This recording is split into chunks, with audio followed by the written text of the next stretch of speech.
Okay.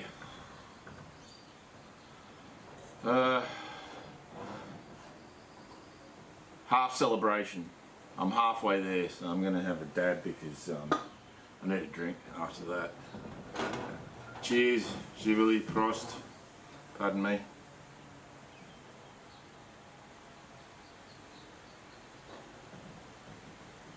Oh, I needed that.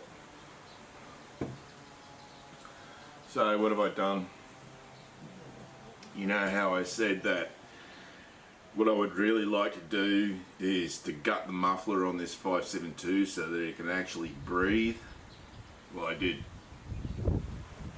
So there's two guys whose channels I had a look at when it comes to 572 mufflers. There's a whole heap of other guys doing mods. You know, everybody under the sun is doing a mod, and they're just drilling holes essentially. They're not opening the muffler up at all. They're just drilling a hole or just gouging it out with a die grinder or Dremel or whatever. To me that's really half-assed and not my kettle of fish. So there's two channels that I primarily focused on to mod my muffler on the 572, and one of them is Jim's Saws and Stuff, and he's in the United States, and I went with his mod, which is to cut it open at the bottom because it sits like that. That's the front. Cut it open at the bottom and just gut it. His gutting was much more like he even yeah. His gutting was even more extensive. I mean, not a whole lot, but it just takes so much time to grind all that crap out. Because, man, I don't know if the Bronze Age used that much bronze as they used in brazing that thing together. It's atrocious. So it was a really, really weird setup. So it had this like essentially like a like a sort of like an insect. Had like 6 legs poking out. So the air would feed into these 6 legs, that would come out and around and then back up through the exit. It was really, I've never seen anything like it. It's, yeah, whoever invented that, whoever thought that up, they should have their testicles smacked between 2 bricks, like, every day for a while, because that is just, oh man. You know what? It was another one of those occasions where you reach a point of no return and you go, oh god. You know what? I knew it was constricted in there, but with oh yeah, it's not till you actually open it up yourself and have a look inside what is there and how well it is brazed in there. It is made to last. It is made, you know, this is the bizarre thing. The thing is, inside, it's just like bulletproof, but outside, it's all rusty. Yeah, in fact, this saw has got a lot of rusty nuts and bolts on it. It's quite disappointing, Husqvarna.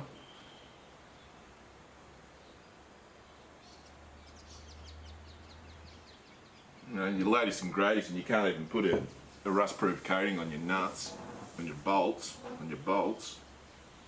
That's bogus. So the spark screen fits in there again, not a problem. So it'll be legal, but it's going to be loud. So what I've got to do now is to weld it back up, which compared to gutting it is going to be it's going to be like fun compared to gutting it. Gutting it was next level. Just, I don't know how I did not have, I mean, my hand was cramping up from using that Dremel that much. I thought, man, I'm going to blow this Dremel up. I'm going to burn it out. I used it that much. Between cutting, I ran out of cutting discs, you know, the quick release cutting discs, and you couldn't really use them in there that much anyway. So there was literally 2.5 hours of grinding with a Dremel to get all the crap out of there. Like, some of it you just couldn't get cut. You couldn't get an angle in there to cut it out. And some of it you sort of slice into strips and then twist it out, and pliers, needle nose pliers in there, and curling the steel out, and yeah.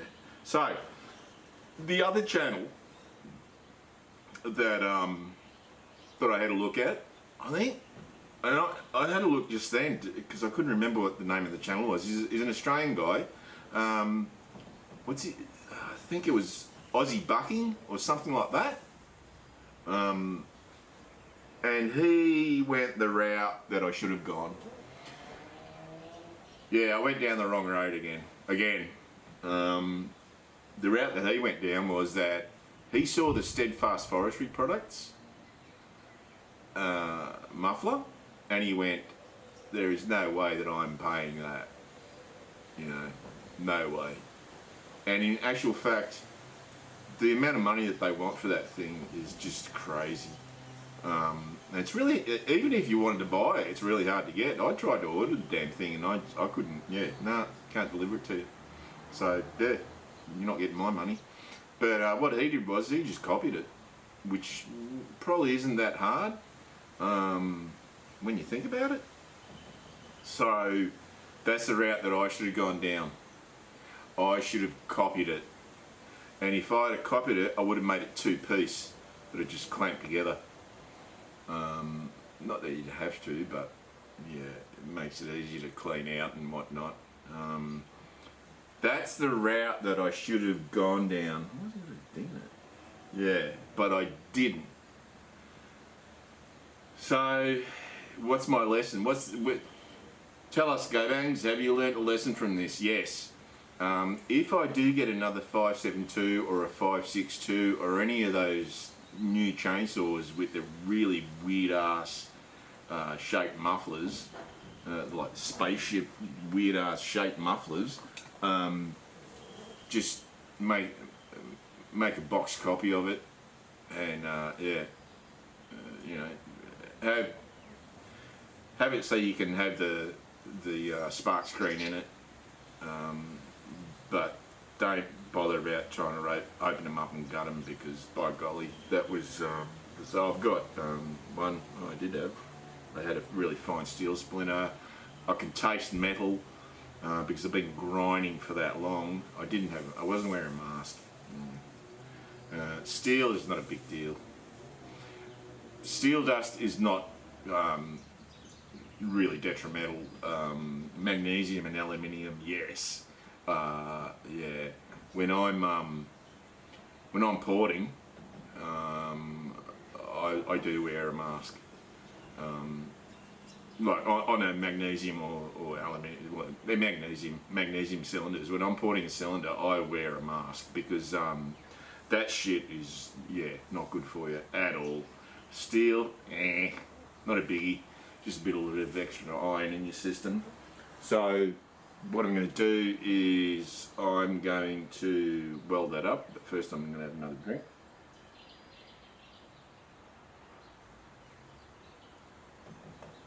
The reason I was so keen to do it is because it's not fair to go up to the shootout. Yeah, I'm going to have the shootout. It's not fair to take this up to the shootout, put it up against a 500i, which has got a West Coast Saw bark box on it. That is really unfair. That is really unfair, and I've gutted that too. So, because I love this saw, I love the Husky 572. It's an amazing saw. It's not that light though. I mean, that 660 of mine is not that much heavier. In fact, they're pretty comparable.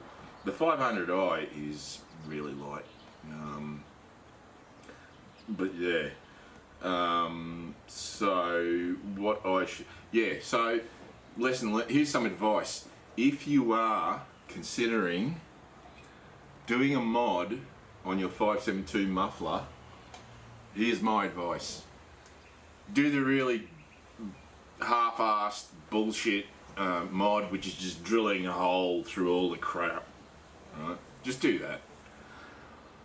Which to me is half-assed. It really is. Like, or putting another pipe on there, you know, drilling a hole in it and putting a pipe. It's still half-assed. And drilling a hole all the way through with a step drill, and yeah, that's still half-assed. Yeah.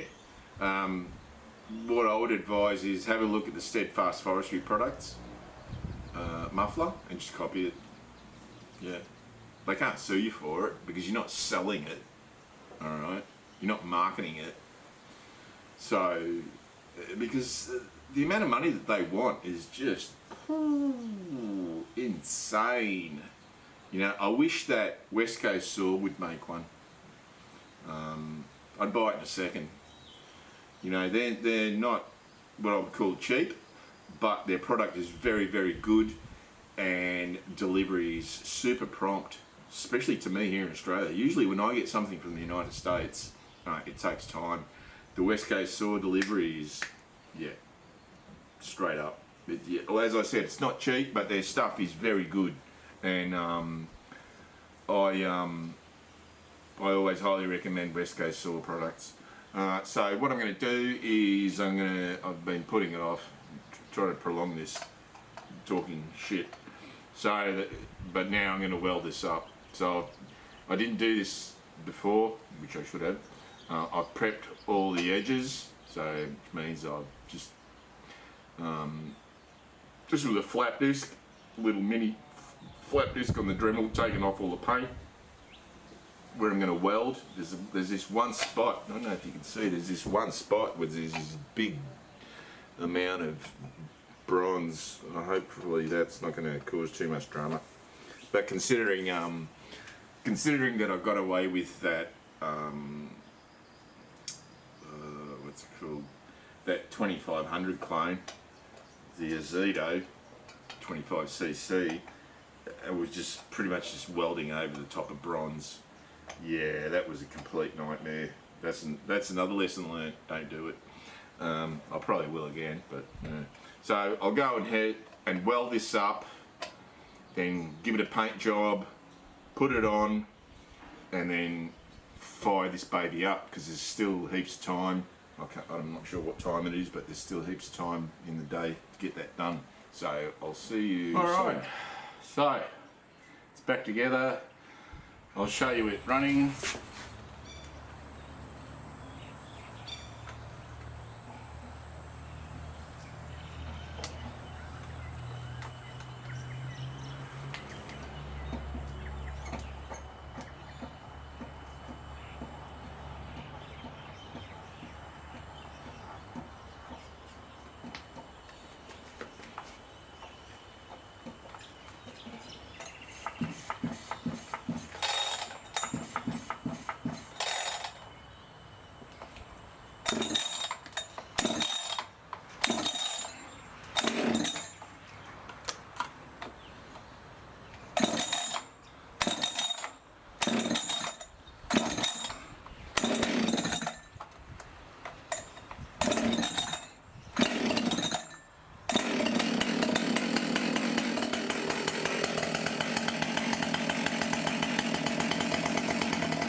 So I'm having half a celebration. I'm only having a light beer, a low alcohol beer. Cheers.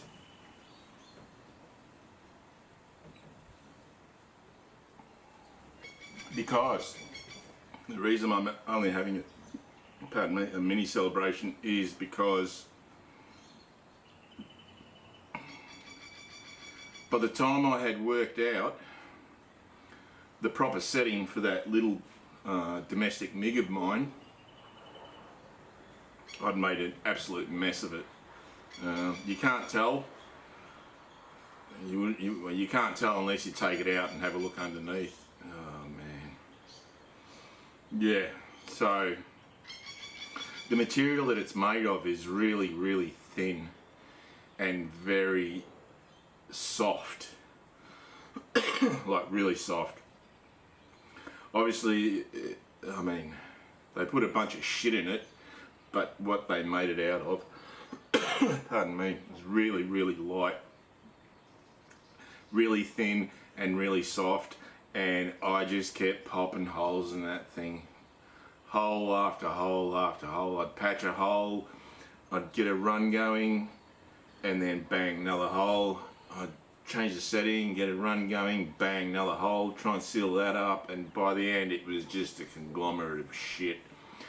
As we say in the Australian welding world, it looked like bird shit. Yeah, and it was. So I had to grind it back and just kept mucking around with the settings. I finally got the settings on that MIG to where I was happy and where I wasn't just making big gobs, even though it still would ball up now and then.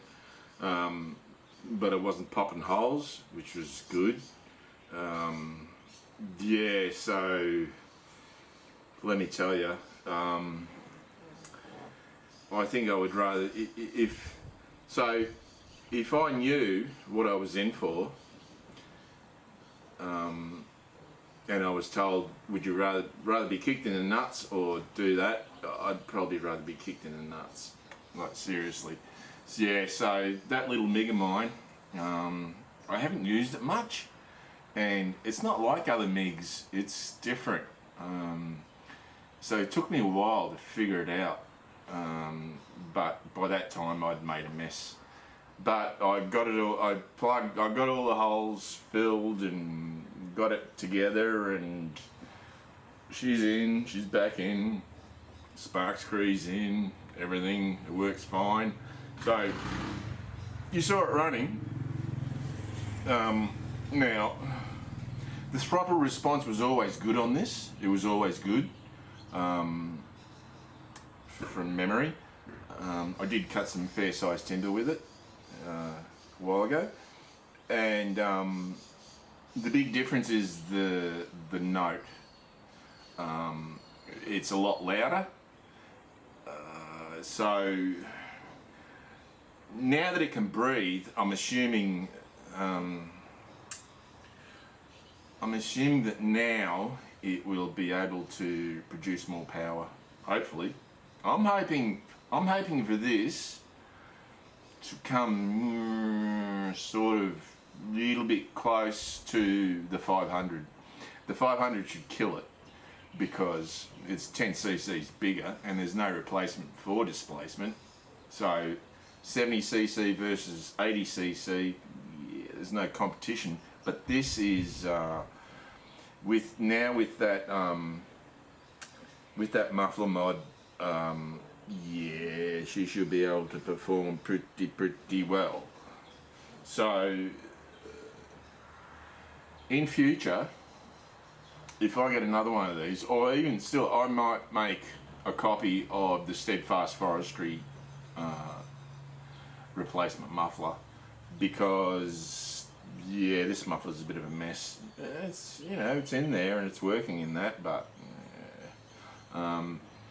if I had my druthers, if I had the choice of, you know, going back in time, and I would definitely make a copy of the Steadfast Forestry muffler.